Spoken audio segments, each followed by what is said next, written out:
Hello friends, welcome to our YouTube channel Vision 24/7. तर आजच्या व्हिडिओमध्ये आपण महाजनकोचा जो नॉन टेक्निकल पार्ट आहे त्याच्याशी रिलेटेड काही एमसीक्यूज पाहणार आहोत, जे तुमच्या एक्झाम पॉइंट ऑफ व्ह्यूनी खूप इम्पॉर्टंट असणार आहे. सो व्हिडिओ एंड पर्यंत नक्की बघा. व्हिडिओ आवडला तर लाईक करा अँड शेअर करा. या व्यतिरिक्त विजन 24/7 हे जे ऍप्लिकेशन आहे त्याच्यावर आम्ही काही मॉक टेस्ट आणि क्विजेस लॉन्च केले आहे, त्या सुद्धा तुम्ही परचेस करू शकता. तर व्हिडिओला स्टार्ट करूया. सगळ्यात पहिला क्वेश्चन आहे. In the April 2019, a man has rupees 17,500 and it is increased by 20% every year in the starting of April. If man spends 60% of total amount in April 2021, then find the total amount man has at the end of April 2021. तर बघा काय म्हटलं आहे, प्रत्येक वर्षाच्या अखेरीस जे आहे 20% वाढ होते. म्हणजे सिम्पली आपण काय म्हणू शकतो की जे 17,500 आहे याच्यावर म्हणजे आपण कंपाऊंड इंटरेस्ट लावू शकतो. सो कंपाऊंड इंटरेस्ट कॅल्क्युलेट करण्यासाठी आपण एक सक्सेसिव्ह मेथड यूज करतो, ज्यामध्ये आपण 20चा सक्सेसिव्ह काढायचा आहे. जर याचा आन्सर आपण काढला तर ते येते 44%. ठीक आहे. तर 44% आपल्याला काढायचे आहे 17,500चे. तर याची व्हॅल्यू येते 25,200. म्हणजे 2 वर्षाच्या अखेरीस त्याच्याकडे किती रुपये असणार आहे? 25,200. बट काय म्हटलंय त्यांनी 60% त्यांनी काय केले आहे? स्पेंड केलंय. आता बघा, जेव्हाही कधी स्पेंड आलाय किंवा डिक्रीज आला आहे किंवा डिस्काउंट आला आहे, त्यावेळेस आपण काय करत असतो? 100 मधून जेवढी अमाउंट आहे तेवढी मायनस करत असतो. मग आता 100 आहे, 100 मधून किती मायनस करणार? 60%. म्हणजे त्याच्यावर किती उरतात? 40. तर आपल्याकडे टोटल अमाउंट किती असणार आहे? 40%. जर आपण 25,200चे जर 40% काढले तर व्हॅल्यू येते 10,080. 10,080. सो ऑप्शन नंबर डी तुमचं जे आहे करेक्ट आन्सर असणार आहे. तर नेक्स्ट क्वेश्चन, लेंथ आणि ब्रेथ ऑफ रेक्टँगलचा आपल्याला रेशो दिला आहे. लेंथ आणि ब्रेथ ऑफ रेक्टँगलचा. ठीक आहे. त्याच्यानंतर त्याचा एरिया सुद्धा आपल्याला इथे दिलाय. तर आपल्याला एरियाचा फॉर्म्युला माहित आहे, लेंथ गुणिले ब्रेथ इज इक्वल टू, आणि व्हॅल्यू आपल्याला दिलेली आहे 300. सो लेंथच्या जागेवर आपण 4a आणि ब्रेथच्या जागेवर 3a. म्हणजे किती येणार? 4×12 a² इज इक्वल टू 300. ठीक आहे. So a² is equal to 12 ने जर याला भागलं तर 25 उत्तर येते. आणि a ची व्हॅल्यू किती आली? आपल्याकडे 5 आली. जर a ची व्हॅल्यू 5 आली म्हणजे लेंथ आपली किती आहे? 20 आणि ब्रीथ किती आहे आपल्याकडे? 15. पुढे काय म्हटलं आहे? ब्रीथ जी आहे ती डिक्रीज केली आहे 20%. अगेन इथे डिक्रीज म्हटलाय म्हणजे आपण 100 मधून काय करणार आहे? 20 मायनस, म्हणजे आपल्याकडे किती उरणार आहे? 80. सो 15चे जर 80% आपण काढले तर किती येते? सॉरी, 5×15, 5×2 10 आणि 4, म्हणजे किती येणार आहे? ब्रेथ आली आपली 12. ठीक आहे. ब्रेथ आली आपली 12. आणि पुढे काय म्हटलं आहे? जे लेंथ आहे ती इन्क्रीज होत आहे 10%. म्हणजे आपण काय करू? 100 मध्ये 10 अधिक करू. तर किती येते? 110. सो 110% जर 20चे आपण काढले तर किती येते? 22. 22. तर आपल्याला काढायला काय म्हटलं आहे? पेरिमीटर काढायचं. आपल्याला पेरिमीटरचा फॉर्म्युला माहिती आहे, twice in bracket L + B. आता लेंथ आणि ब्रेथ आपण जर दोघांची प्लस केली तर किती येते? 34. आणि 34 गुणिले 2 जर केलं तर आन्सर येते 68. सो ऑप्शन नंबर ए याचा करेक्ट आन्सर असणार. नेक्स्ट क्वेश्चन, ए आणि बी यांनी एक बिझनेस स्टार्ट केला आहे. म्हणते ए जो आहे 9 महिन्यानंतर लेफ्ट होऊन जातो, बिझनेस सोडून देतो, आणि बी जो आहे पूर्ण वर्षभर तो बिझनेस कंटिन्यू करतो. ठीक आहे. आता ए नी काहीतरी अमाऊंट इन्व्हेस्ट केली असणार आणि बी नी काहीतरी अमाऊंट इन्व्हेस्ट केली, ती आपल्याला दिलेली नाहीये, आपण कन्सिडर करूया. तर इकडे त्यांचा प्रॉफिटचा जो रेशो आहे तो आपल्याला इथे दिला आहे 9×16. आणि आपल्याला माहिती आहे आपण काय करत असतो, जेव्हा प्रॉफिट कॅल्क्युलेट करतो तेव्हा जो टाइम असतो गुणिले इन्व्हेस्टमेंट किती आहे याचा घेत असतो. So 9a divided by 12b is equals to 9 divided by 60. So 9 get cancel. 4×12, 4×16. So ए आणि बी चा जर रेशो काढला तर किती येणार? 3/4. सो 3:4 जो आहे तो त्यांच्या इन्व्हेस्टमेंटचा रेशो असणार आहे. ऑप्शन नंबर बी याचं करेक्ट आन्सर असणार आहे. नेक्स्ट क्वेश्चन बघूया. नेक्स्ट क्वेश्चन आहे, A B C together can do a work in 4 days. आता ए बी सी जे आहे ए बी सी जे आहे ते काम पूर्ण 4 दिवसात करतात आणि बी आणि सी जे काम आहे ते किती दिवसात कंप्लीट करतात, सारखंच काम त्याला करायला 20/3 दिवस लागतात. तर आपण इथे कन्सिडर करू जे काम असणार आहे ते 20 युनिट असणार आहे. तर ए बी सी या दोघांची इफिशियन्सी किती होते 5 आणि बी आणि सी यांची इफिशियन्सी किती होणार 3. सो बी आणि सी ची जर एफिशियन्सी 3 आहे तर ए ची एफिशियन्सी किती येणार आहे 2. आणि पुढे काय म्हटलं आहे, find in how many days A alone can do 60% of work. आता 20% हे जे आहे पूर्ण वर्क आहे याचे 60% आपल्याला काढायचे आहे. तर 60% किती येतात 12 आणि 12 हे काम ए करतो आहे 2च्या इफिशियन्सीने, तर डिवायडेड बाय 2. तर किती दिवस लागतील, तर किती दिवस लागतात आहे, हे 6 दिवसात ते पूर्ण काम कंप्लीट करतात. ठीक आहे.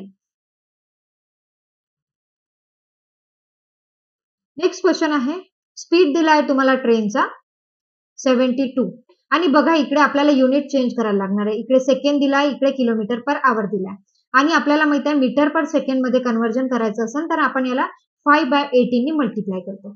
ठीक आहे. सो याचा आन्सर येणार, तर हे येणार 20 मीटर पर सेकंड. हा झाला याचा स्पीड. आता काय म्हटलं आहे, if the speed of train is increase, तर काय म्हटलं आहे या स्पीडनी तो जो पोल आहे तो किती 16 सेकंदात क्रॉस करतो. म्हणजे आपण इथे डिस्टन्स काढून घेऊ. आपल्याला माहिती आहे speed is equal to distance upon time. So आपल्याला आता स्पीड दिलेला आहे 20 मीटर पर सेकंड, डिस्टन्स आपल्याला काढायचा आहे, टाइम दिला आहे 16. सो डिस्टन्स किती येणार 16 गुणिले 20 जर केलं तर 320 आणि पुढे काय म्हटलं आहे, जो ट्रेनचा स्पीड आहे तो 12 मीटर पर सेकंडनी इन्क्रीज केला. आता पहिले 20 होता त्याच्यामध्ये 12 जर ऍड केले तर किती झालाय 32 आणि आपला डिस्टन्स आपण काढला आहे 320. तर आता आपल्याला याच्यासाठी टाइम किती लागतो ते काढायचं आहे. सो आपण जर कॅल्क्युलेट केलं तर 320 डिवायडेड बाय 32 जर केलं तर आन्सर येते 10. म्हणजे किती वेळ लागणार आहे 10 सेकंड त्याला लागणार आहे. ठीक आहे. नेक्स्ट क्वेश्चन बघूया. नेक्स्ट क्वेश्चन काय म्हटलं आहे, a man invested ₹X in a scheme A at the rate of 20%. आता जे काही एक्स रुपीज आहे ते 20% कंपाऊंड इंटरेस्ट. आता आपण आधीही काढलं, आधी सुद्धा काढलाय. कंपाऊंड इंटरेस्ट म्हटलं आहे 2 वर्षासाठी आणि 20%, तर त्याची व्हॅल्यू किती येत असते 44%. ठीक आहे. आणि पुढे काय म्हटलं आहे, सिंपल इंटरेस्ट सेम अमाऊंटवर जर सिंपल इंटरेस्ट आपल्याला किती आहे 30% 2 वर्षासाठी, 2 वर्षासाठी, तर किती येणार 3x/5 आणि या दोघांचा आपल्याला काय दिला आहे, या दोघांमधला डिफरन्स दिलाय म्हणजे या दोघांची मायनस दिलेली आहे. सो आता इथे 11 आणि इथे 25. आता या दोघांचा डिफरन्स आपल्याला दिलेला आहे. ठीक आहे. सो याला जर आपण 5 ने मल्टिप्लाय केलं तर डिनॉमिनेटर सेम होऊन जाईल. म्हणजे काय येणार 15x/25 minus 11x/25 is equal to x आणि त्याचा डिफरन्स किती दिला आहे 896. So 4x is equal to 896. 4 ची व्हॅल्यू 4 दुनी 8, 4 दुनी 8, 4 चूक 16. तर x ची व्हॅल्यू आली 224. तर आपल्याला x ची व्हॅल्यूच काढायची होती इथे आणि गुणेला 25 आपल्याला याला करायला लागणार आहे. जर याला गुणेला 25 केलं तर आन्सर येणार, याला जर गुणेला केलं तर आपला आन्सर किती येणार आहे 112 मल्टिप्लाइड बाय 50. ठीक आहे. तर याचा आन्सर येणार आहे 5600. जर मल्टिप्लिकेशन केलं तर आन्सर येणार 5600. Option number D correct answer असणार. त्याच्यानंतर बघा इथे काय म्हटलंय, कॉस्ट प्राइस दिली दोन आर्टिकलची जी सेम आहे. आता आर्टिकल ए आहे, आर्टिकल बी आहे, इथे कॉस्ट प्राइस दोघांच्याही सेम आहे. x आपण कन्सिडर करूया.